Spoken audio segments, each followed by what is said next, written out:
Título 16. Gran fe. Cuanto mayor sea nuestro nivel de sumisión, mayor será nuestra fe. En este capítulo final nos enfocaremos en los beneficios de recibir las vacunas. En otras palabras, las grandes recompensas y bendiciones de todos los que se ponen bajo la cobertura. Podrían escribirse varios volúmenes explicando estos beneficios, aunque solo cubriremos algunos. Usted está destinado a descubrir más a través de su estudio personal y experiencia con Cristo. Señor, aumenta nuestra fe. Hace algunos años fui a mi oficina a las 5:30 de la mañana para orar como lo hice tantas veces antes. Pero antes de que comenzara, escuché la orden del Espíritu Santo. Ve a Lucas capítulo 17 y comienza a leer el versículo 5. Emocionado fui al pasaje y noté que era una porción de la escritura con la cual estaba familiarizado. Hasta había predicado mensajes de ese texto. Por eso no disminuyó mi entusiasmo. Yo sabía por experiencias pasadas que si él me decía que leyera un pasaje específico, aprendería algo que no había visto antes. Veámoslo. Los apóstoles le pidieron al Señor, aumentanos la fe. Lucas 17:5.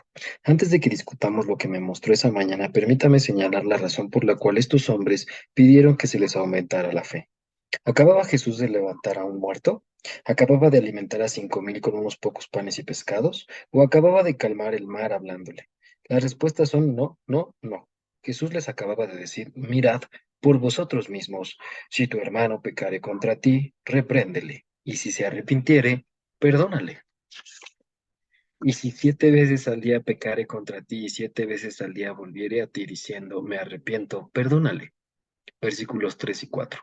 Los milagros grandes y poderosos nos inspiraron su solicitud de mayor fe. Fue el simple mandamiento, perdón, repito, los milagros grandes y poderosos no inspiraron su solicitud de mayor fe. Fue el simple mandamiento a perdonar a aquellos que habían pecado contra ellos. Esos hombres vivían bajo la ley y estaban acostumbrados a responder a las ofensas con la mentalidad de ojo por ojo y diente por diente. Jesús les estaba dirigiendo a andar de forma que parecía totalmente irrazonable. El mandamiento a andar en el carácter de Dios los sacudió. ¿Cómo podían obedecer algo tan difícil? La respuesta, aumentanos la fe. Esos hombres sabían que la obediencia y la fe estaban directamente conectadas, algo que yo estaba a punto de ver a una luz completamente nueva. Al escuchar su petición por mayor fe, Jesús contó esta parábola.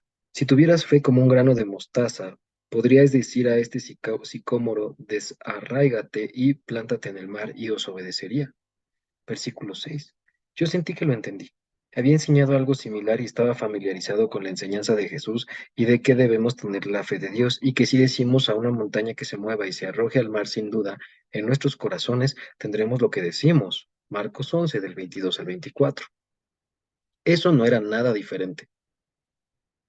Simplemente usó un árbol de sicómoro en vez de una montaña. También ilustrada con estas palabras está la fe dada a cada creyente, como un grano de mostaza. Es el principio del reino que hay un tiempo de sembrar y de cosechar. Así es el reino de Dios. Como fuimos salvos, perdón, como cuando un hombre echa semilla en la tierra, Marcos 4:26, cuando fuimos salvos, se nos dio una medida de fe, Romanos 12:3. Esta yace en forma de semilla y es nuestra responsabilidad cultivarla y hacerla crecer. ¿Cómo crece? La respuesta viene a continuación. El tiempo apropiado del siervo para comer. Leí cuidadosamente los 4 versículos siguientes porque siempre me dejan perplejo. Estaba a punto de descubrir que Jesús no les daba a sus discípulos simples fórmulas sobre cómo aumentar su fe. Él estaba a punto de dirigirles a una forma de vida que trataba directamente con el área de la obediencia a la autoridad. Escuche su parábola. ¿Quién de vosotros, teniendo un siervo que ara o apacienta ganado, al volver él del campo, luego le dice, pasa, siéntate a la mesa? ¿No le dice más bien, prepárame la cena, ciñete y sírveme hasta que haya comido y bebido? Y después de esto, come y bebe tú. ¿Acaso da gracias al siervo porque hizo lo que se le había mandado? Pienso que no. Lucas 17 del 7 al 9. Siempre me pregunté,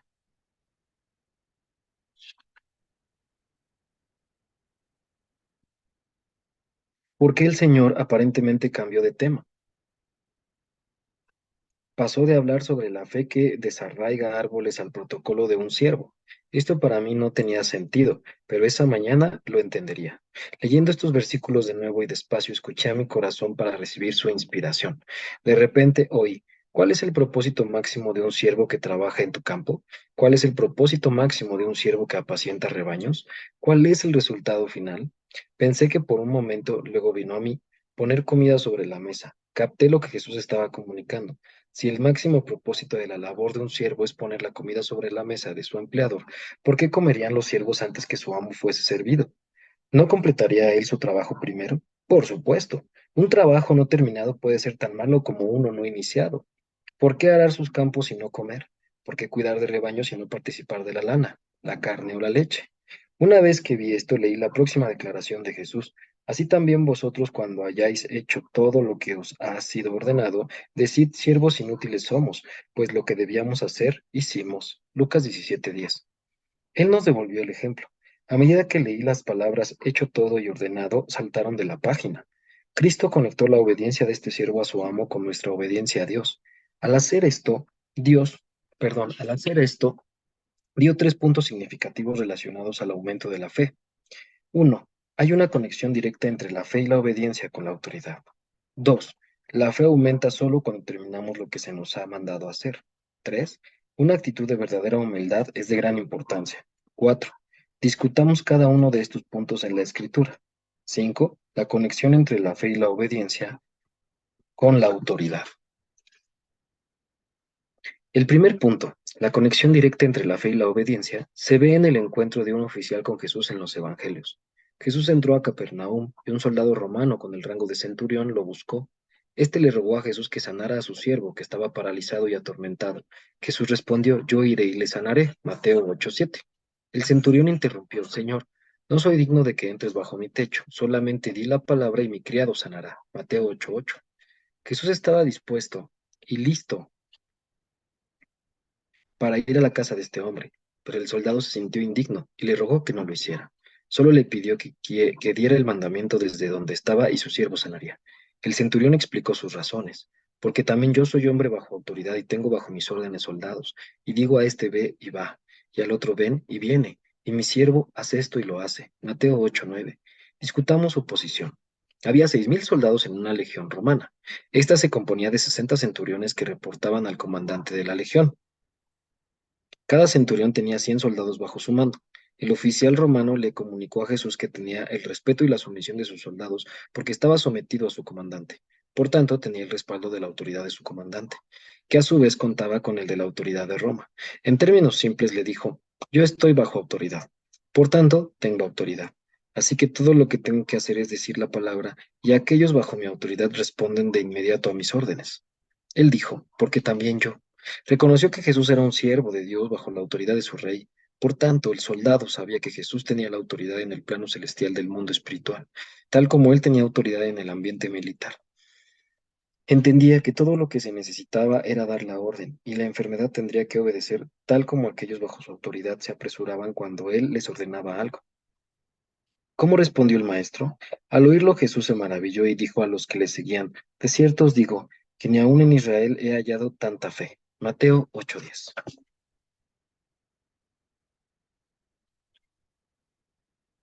La mayor fe que Jesús encontró en más de 33 años en esta tierra no fue la de Juan el Bautista o la de su madre María, no fue la de ninguno de los hijos de Israel que habían recibido sanidades o milagros, no fue de ninguno de los 12. Le pertenecía a un ciudadano romano, a un soldado, uno de los conquistadores de Israel, que hizo que su fe fuera tan grande. Entendió y anduvo en sumisión a la autoridad. Eso era lo que Jesús estaba comunicando en su parábola de cómo tener una gran fe. La autoridad en la cual andamos es directamente proporcional a nuestra sumisión a ella. Cuanto mayor sea nuestro nivel de sumisión, mayor será nuestra fe. Una esto ahora a lo que Jesús les dijo a sus discípulos que deseaban que su fe aumentase. Si tuvierais fe como un grano de mostaza, podríais decir a este sicómoro, desarráigate y plántate en el mar y os obedecería. Lucas 17:6. Jesús dijo que todo lo que debían hacer era decir la palabra, y el árbol le obedecería. ¿A quién le obedece este sicómoro? Al que hizo lo que se le había mandado. Lucas 17:9. Obediencia para completar.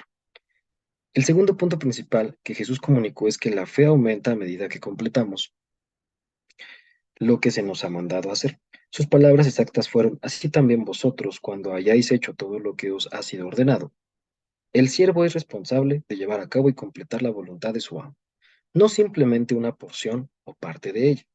Con demasiada frecuencia comenzamos las asignaciones y nunca las terminamos porque perdemos interés, o el trabajo y el sufrimiento son muy intensos.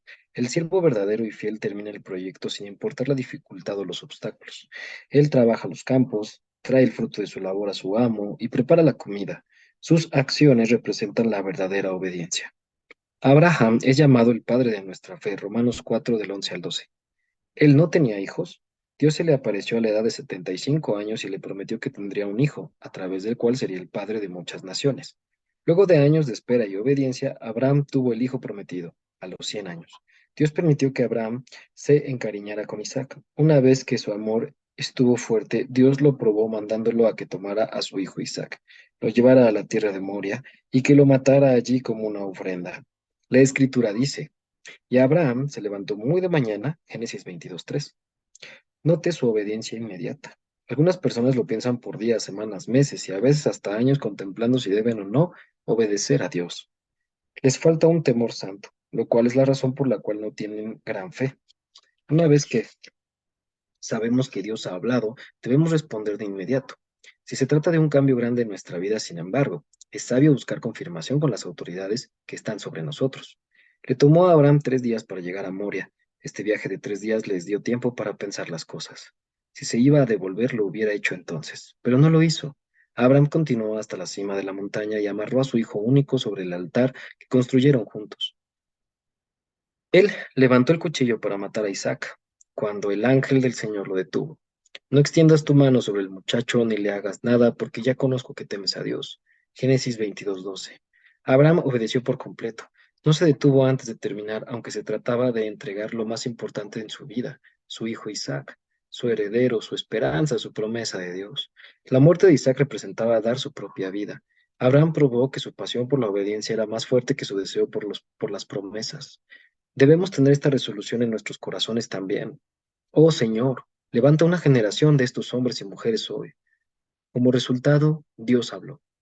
Por mí mismo he jurado, dice Jehová, que por cuanto has hecho esto y no me has rehusado tu hijo, tu único hijo, de cierto te bendeciré y multiplicaré tu descendencia como las estrellas del cielo y como la arena que está a la orilla del mar. Y tu descendencia poseerá las puertas de sus enemigos. En tu simiente serán benditas todas las naciones de la tierra, por cuanto obedeciste a mi voz. Génesis 22, del 16 al 18. Vea lo que se le prometió a Abraham, así como a sus descendientes, debido a su obediencia total. Y tu descendencia poseerá las puertas de sus enemigos. ¿Por qué cree usted que Jesús dijo las puertas del infierno no prevalecerán contra la iglesia? La obediencia de nuestro padre Abraham abrió la puerta a Jesús para proveer esto a la iglesia. Su fe y obediencia aún hablan. Lea ahora cuidadosamente lo que el escritor del libro de los Hebreos declaró sobre la obediencia de Abraham. Pero deseamos que cada uno de vosotros muestre la misma solicitud hasta el fin, para plena certeza de la esperanza, a fin de que no os hagáis perezosos, sino imitadores de aquellos que por la fe y la paciencia heredan las promesas. Porque cuando Dios hizo la promesa a Abraham, no pudiendo jurar por otro mayor, juró por sí mismo, diciendo, de cierto te bendeciré con abundancia y te multiplicaré grandemente. Y habiendo esperado con paciencia, alcanzó la promesa. Hebreos 6 del 11 al 15.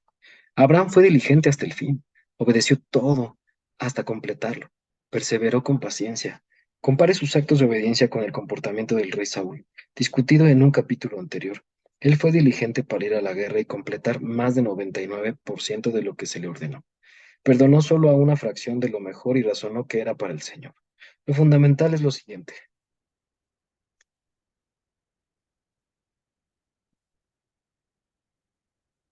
No terminó lo que Dios le había mandado. Exteriormente estuvo cerca de completarlo, pero su desobediencia le costó mucho. Llegó hasta el punto de poner la comida sobre la mesa de su amo, pero los motivos de su corazón fueron revelados en lo que retuvo. Convirtió la orden en algo beneficioso para él mismo en vez de honrar a quien servía. ¿Cuántas personas como Saúl comienzan con mucho entusiasmo, luego cuando las cosas se ponen incómodas, difíciles o los resultados no son tan rápidos como lo esperaban, desobedecen? Otros ven una oportunidad de beneficiarse a sí mismos desviándose solo un poco de las órdenes de la autoridad. Todo el tiempo lo justifican con propósito o razonamientos religiosos, como hizo Saúl cuando perdonó lo mejor del rebaño para sacrificarlo a Dios. rebaño que debió haber sido destruido según la palabra del Señor. Si la obediencia no es completa, la fe no aumentará, sino que disminuirá. Abraham recibió las promesas mediante la fe verdadera y la perseverancia, lo cual se traduce en obediencia hasta el final. Su fe y obediencia fueron inseparables, como lo señala claramente Santiago. En este pasaje voy a sustituir las palabras obras por la frase acciones obedientes. Mas, ¿quieres saber, hombre vano, que la fe sin acciones obedientes es muerta? ¿No fue justificado por las acciones obedientes Abraham, nuestro padre, cuando ofreció a su hijo Isaac sobre el altar? ¿No ves que la fe actuó juntamente con sus acciones obedientes y que la fe se perfeccionó por las acciones obedientes? Y se cumplió la escritura que dice, Abraham creyó a Dios y le fue contado por justicia, y fue llamado amigo de Dios. Vosotros veis, pues, que el hombre es justificado por las acciones obedientes y no solamente por la fe, porque como el cuerpo sin espíritu está muerto, así también la fe sin acciones obedientes está muerta. Capítulo 2, versículos del 20 al 24 y 26. En el versículo final, la fe y las acciones obedientes son comparadas con el cuerpo y el espíritu del hombre. En su ejemplo, descubrirá que la fe es comparada con el cuerpo físico y las acciones obedientes con el espíritu del hombre. Ambos deben tenerse el uno al otro para expresarse en este mundo. Si el espíritu se va del cuerpo, éste muere. Una vez que el espíritu se va, el cuerpo no puede ser levantado a menos que el espíritu regrese. Como en el caso de Lázaro, así Santiago mostró con su ejemplo cómo la fe depende completamente de las acciones obedientes. Es por eso que Santiago dijo, muéstrame tu fe sin tus acciones obedientes y yo te mostraré mi fe por mis acciones obedientes. Santiago 2:18. La fe no es verdadera fe aparte de la obediencia. No tenga duda de eso. La escritura deja claro que, mediante acciones obedientes, la fe es hecha completa. Los apóstoles clamaron, Señor, aumentanos la fe. Jesús luego habló sobre las acciones obedientes hasta el final. Mi apreciado creyente, puede ver ahora por qué al principio de este libro escribí sobre la urgencia e importancia de este mensaje. Todos necesitamos escuchar estas palabras en esta hora de iniquidad en aumento. Puede que diga, yo pensaba que la fe venía por escuchar y creer. Sí, es verdad, pero la evidencia de la fe son las acciones que acompañan la confesión. Por esa razón, se nos dice que si escuchamos la palabra y no la obedecemos, nos engañamos a nosotros mismos. Entonces nuestra fe no es real, sino falsa.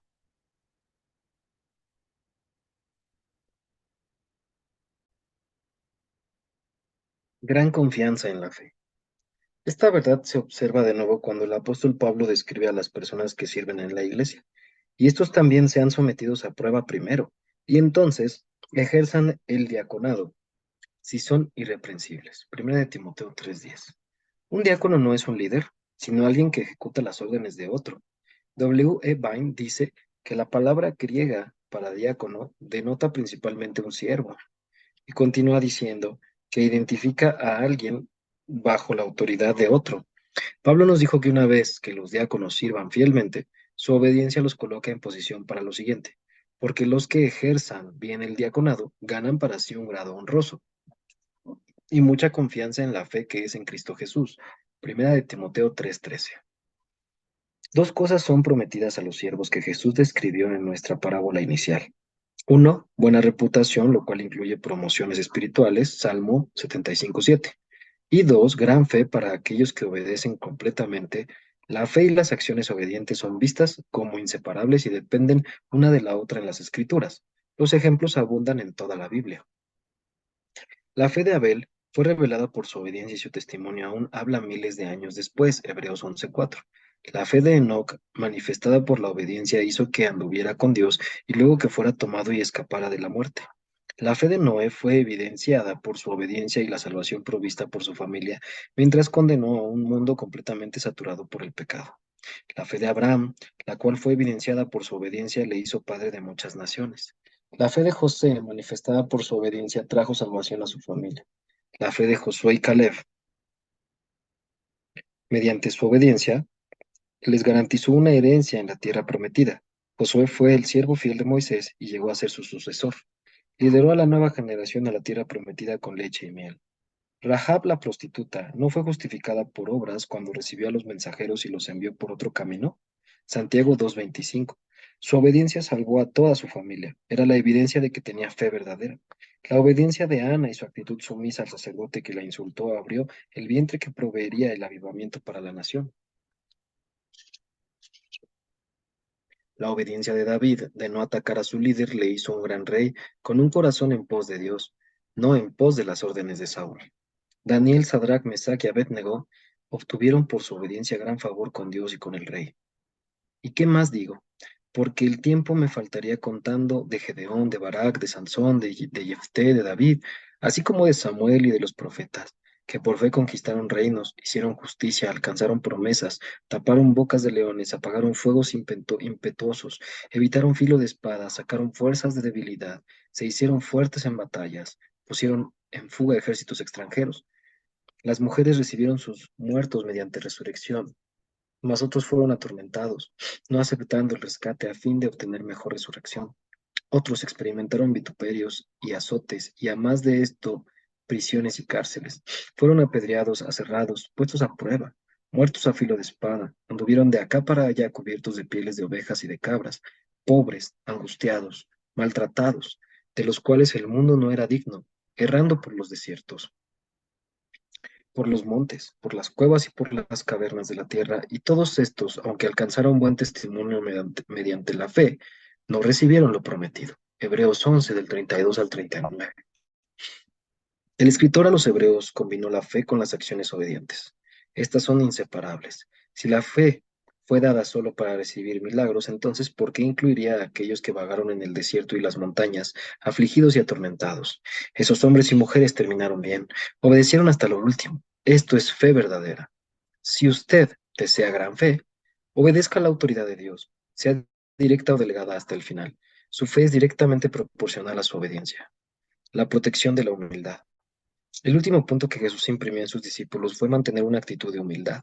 Él dijo, así también vosotros, cuando hayáis hecho todo lo que os ha sido ordenado, decid, siervos inútiles somos, pues lo que debíamos hacer hicimos. Lucas 17:10. Cuando mantenemos esta actitud nos colocamos en posición para la recompensa que viene del Maestro. Los que se exaltan a sí mismos serán humillados. Sin embargo, los que son humildes en sus propios ojos, el Maestro los exaltará. Santiago nos exhorta, humillaos delante del Señor y Él os exaltará. Versículo 4, capítulo 4, versículo 10. Permanecer humilde de corazón es mantenerse colocado para las recompensas de la obediencia. Tener orgullo por su propia obediencia es colocarse a usted mismo en posición para una caída. Aunque haya obedecido, esto puede destruir todo lo cual usted se haya adherido. Puede seguir el consejo o la palabra de Dios en este libro, y aún por el orgullo perder todo lo que ha ganado a través de la obediencia. Lucifer fue ungido. Él era el sello de la perfección, lleno de sabiduría y perfecto en belleza. Fue establecido por Dios y resistía en él y residía en el santo monte. Era perfecto en sus caminos hasta que se halló orgullo en él. Así que fue lanzado del cielo tan rápido como los rayos que descienden. Pablo instruyó que aquellos designados a una posición de autoridad nunca debían ser un neófito, no sea que envaneciéndose caiga en la condenación del diablo. Primera de Timoteo 3:6. Pablo llevó a cabo muchas cosas por su obediencia al llamado de Dios, pero cuanto más vivía, más crecía en humildad. En el año 56 después de Cristo escribió a la iglesia que había comenzado en el territorio virgen de Corinto durante su tercer viaje misionero de los cuatro que hizo. Le quedaban unos 10 u 11 años de vida y era un veterano en el servicio a Cristo. Sin embargo, escuche sus palabras, porque yo soy el más pequeño de los apóstoles, que no soy digno de ser llamado apóstol. Primera de Corintios 15:9.